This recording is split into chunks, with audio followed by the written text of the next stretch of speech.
Our fourth presenter for today is Mr. Makoto Kashimura. Please start.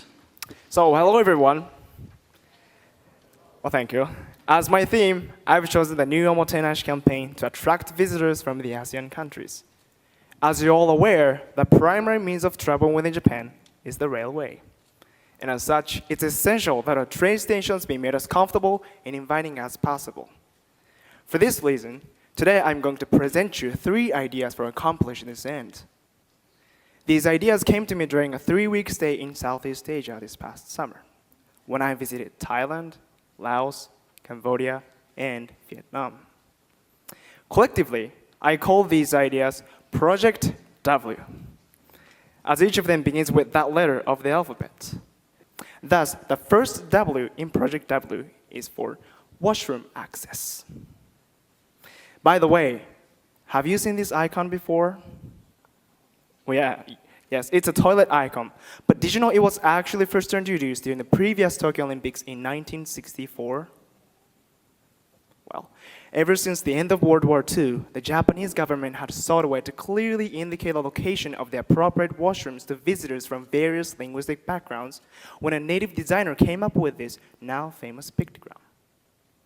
However, I noticed something interesting in Thailand. This is the Thai toilet icon. As you can see, it depicts a figure that is half man and half woman, indicating that the members of any sex, male, female, and most significantly, transgender can use the facility. Unfortunately, there are currently no such toilets in Japan. But what could be more stressful than being in a foreign country and finding yourself unable to take care of your most basic necessities? Understand, I'm not suggesting we should create these kinds of facilities simply to attract transgender people from Thailand. These multi-purpose toilets would provide a comfortable environment for ostmates and people with small children as well. Perhaps the most important point, however, is that the creation of such facilities would show sensitivity toward others. And if Japan can communicate its genuine concern for such often neglected persons, everyone else should certainly feel comfortable here as well. Another thing I noticed when I was in Southeast Asia was that Japan's Wi-Fi lags sadly behind. For example, every restaurant I traveled to had free Wi-Fi. Whereas in Japan, I would have needed my own mobile router. Thus, the second W in Project W stands for Wi-Fi connectivity. Did you know that the top 10 countries in Asia in terms of the numbers of internet users include 5 ASEAN neighbor nations? In fact, after China, India, and Japan, next come Indonesia and the Philippines, which together are accounting for almost 100 million of them, with Vietnam, Malaysia, and Thailand accounting for another 80 million. You may also be interested to know Brunei, Singapore, Malaysia, Vietnam, and Philippines all exceed the world average of 39% internet penetration. In short, internet users from the ASEAN countries present a huge potential market, and even smaller countries comprise large numbers of citizens who are savvy about the internet. Now imagine you've come to Japan for the first and perhaps the last time you'll ever have the chance, and there you are at the top of Skytree on a clear sunny day like today and perfect view of Mount Fuji. So what do? You put out your cell phone and capture the shot of a lifetime. And then what? Well, if it were me, of course, I would post it immediately to my Facebook page so I could share the moment with all my friends and family back home. Unfortunately, that's probably not what most of us would really do. Why not? Because there's no publicly available Wi-Fi. But that's not even the worst of it. If you don't speak Japanese, you might not even be able to find your way to the Skytree in the first place. With free, publicly available Wi-Fi, however, foreign visitors could simply pull up a navigation app in the language of their choice and get from point A to point B with little worry. When the Olympics arrive, there will be thousands of visitors from all over the world looking for the best places to dine and refresh. And what better advertising than the positive comments of the guests themselves? Expanded Wi-Fi service would allow visitors to share their experiences on popular websites like TripAdvisors, and thus attract customers who might otherwise not know about excellent restaurants that are not in the immediate path of tourist traffic. The third W in Project W is for welfare promotion. This is the picture from my visit to the War Museum in Cambodia. Standing next to me is my tour guide, who had been in the Cambodian army for several years before he was discharged when he lost his right leg from sleeping on a landmine. He said, ever since losing his leg, he's dreamt of running around on a field again someday. But he still considers himself lucky, as he still has his own knee, whereas many of his comrades are not so fortunate. Many thousands of people lost their lives in the killing fields of Cambodia. And these kinds of gruesome injuries are just one more painful reminder of this terrible tragedy. So I thought, what can we do to restore peace and well-being among our brothers and sisters in war-torn Southeast Asia? And the answer seemed obvious. Help them to attend not only the Olympics, the quintessential symbol of international peace, but also the Paralympics, a testament to those who overcome the great adversity to inspire us all to be the best we can be, regardless of our circumstance. But what would that take? Well, fewer barriers to local travel for one thing, and that includes greater numbers of welfare taxis. That is, ones with wheelchair lift for ease of mobility. In summary, Project W is an initiative of caring and sharing. By providing universal washroom access, we can show that we care not only for the majority of people, but for each individual. By providing greater Wi-Fi connectivity, we can help our guests share what is sure to be the wonderful experience of a lifetime. And by promoting holistic well-being with those with disabilities, we can show Japan values the dignity of all humans and strives to be a leader in fostering world peace. At the Tokyo Olympics in 2020, I imagine all the world's people joined together in harmony like the multicolored wreath that serves as its logo. In the end, I hope one less W will link together all the others. And that is the overall feeling of genuine welcome. Thank you for listening.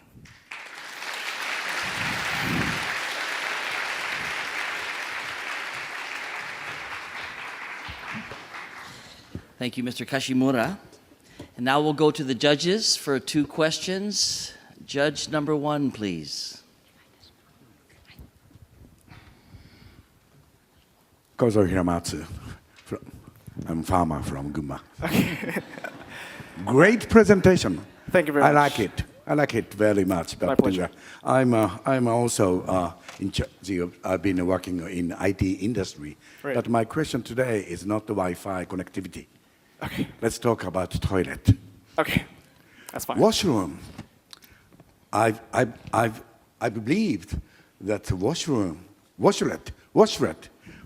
is one of the greatest Japanese invention Yes, exactly. in our history. Yeah.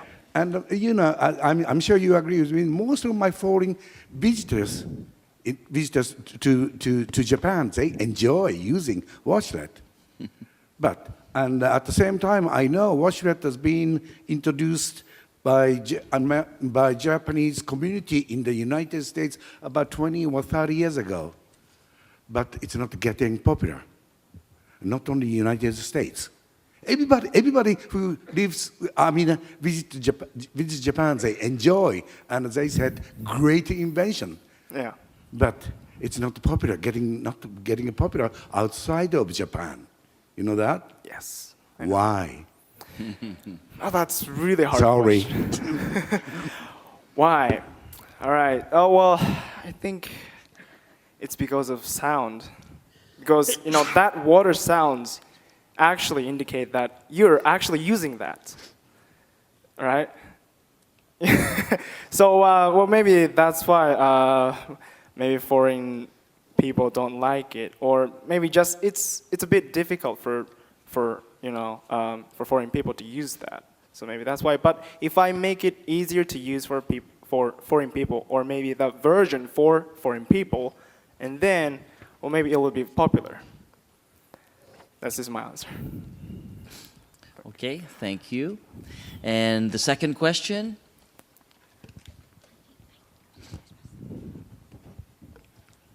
Thank you very much for your wonderful presentation. There's 3 W elements you have explained in details are very important, I think, but they are mostly related to the actions to be taken by the government or local government.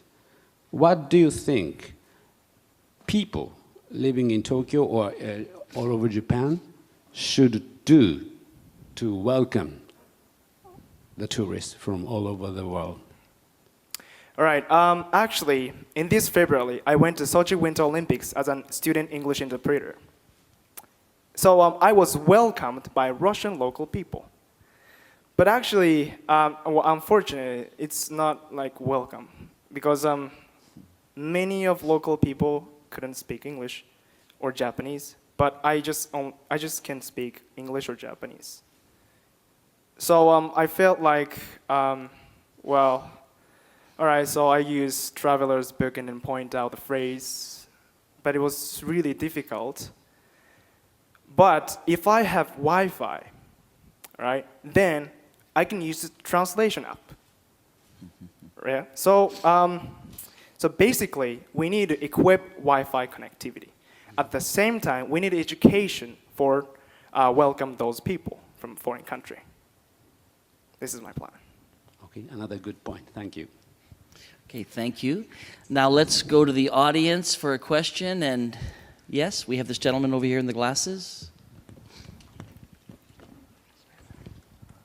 Thank you very much for your presentation. I'm Kota Baba from Tokyo, the University of Tokyo. Okay, me myself have presented about increase in Wi-Fi, but unfortunately I couldn't go there. So I'm very proud that you have made a plan about increase in Wi-Fi.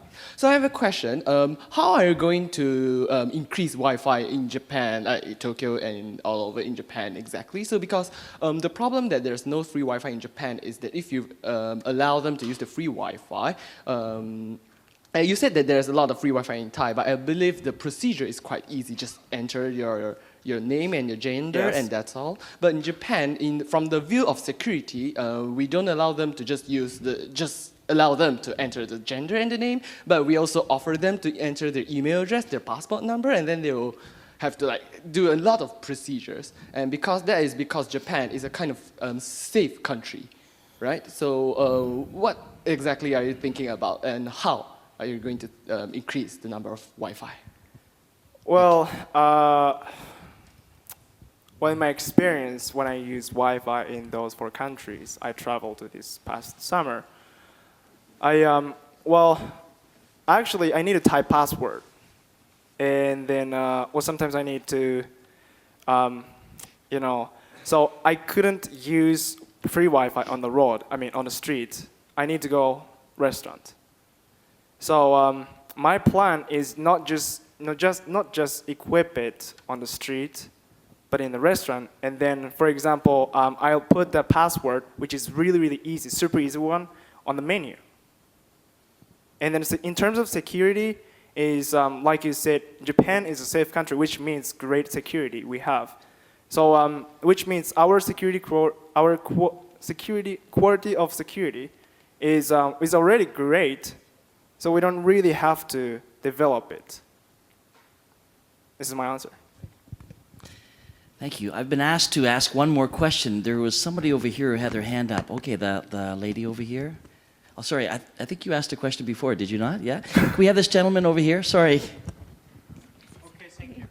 Oh, hello, thank you very much. And I'm a student from Osaka Otemon Gakuin Daigaku. And as you know, Apple is trying to making the best cell phones and the best tablets in the world.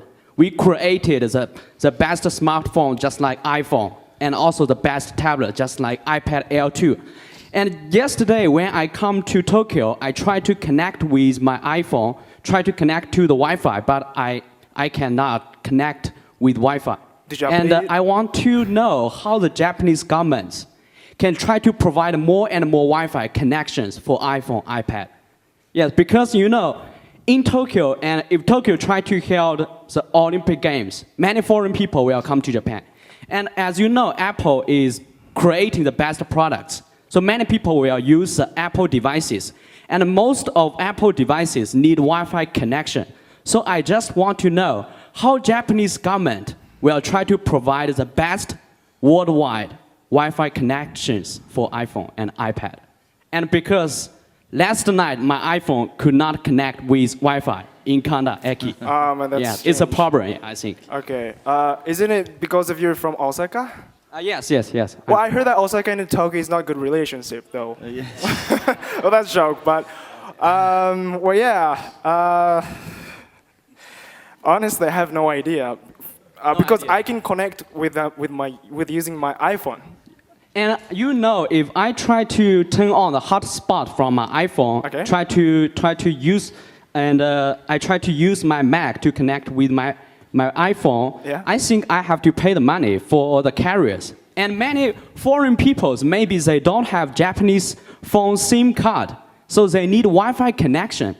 For example, if an American people, he come from California to Tokyo, maybe he will carry an iPad, but he didn't try to take the iPhone to Tokyo, so they need Wi-Fi connection. But I think the Wi-Fi connection is not so good in Japan because my iPhone could not connect with Wi-Fi in Tokyo. Yeah. So I'm going to ask It's everybody okay, problem. Thank you. who cannot connect. Okay, so does anyone who have iPhone? I have. All right, so who couldn't connect it before trying in Tokyo? I cannot connect. All right, just few of them, right? So it's not major problem, I think. But I think afraid. Wi-Fi connection is a very important problem. You have to solve it. Thank you. Thank you for presentation. Thanks. Okay. Thank you very much, Mr. Kashimura. Thank you. Thank you very much. ありがとうございました。